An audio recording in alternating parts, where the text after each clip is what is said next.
উত্তরবঙ্গের মার্কেটগুলোর মধ্যে সবচেয়ে বড় রাজশাহীর আরডিএ মার্কেট। রাজশাহী উন্নয়ন কর্তৃপক্ষের মালিকানাধীন তিনতলা মার্কেটটিতে দোকান প্রায় ২৫০০। সারা বছর ক্রেতার ভিড় থাকলেও বর্তমানে তা প্রায় ক্রেতা শূন্য। ভাটা পড়েছে দোকানগুলোর ব্যবসায়। গেল ১.৫ মাসের বেশি সময় ধরে চলা ছাত্র আন্দোলন ও পরবর্তী সময়ে স্কুল কলেজ বন্ধ থাকায় মার্কেটটিতে কমেছে শিক্ষার্থী সহ সাধারণ ক্রেতাদের উপস্থিতি।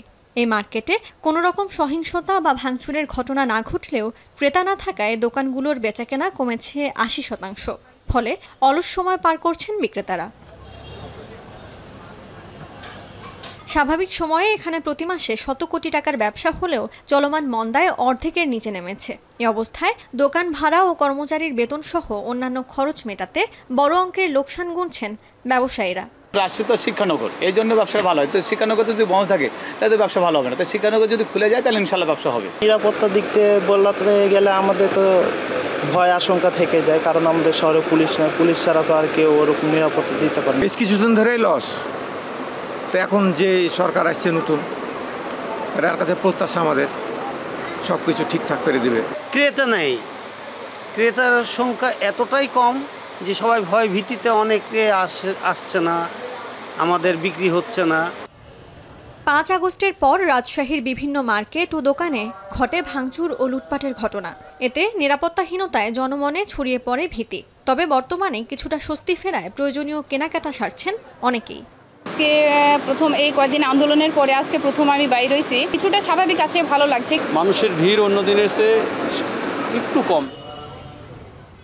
একই অবস্থা রাজশাহী নিউ মার্কেট সহ অন্যান্য ব্র্যান্ডেড চেইন শপগুলোতে।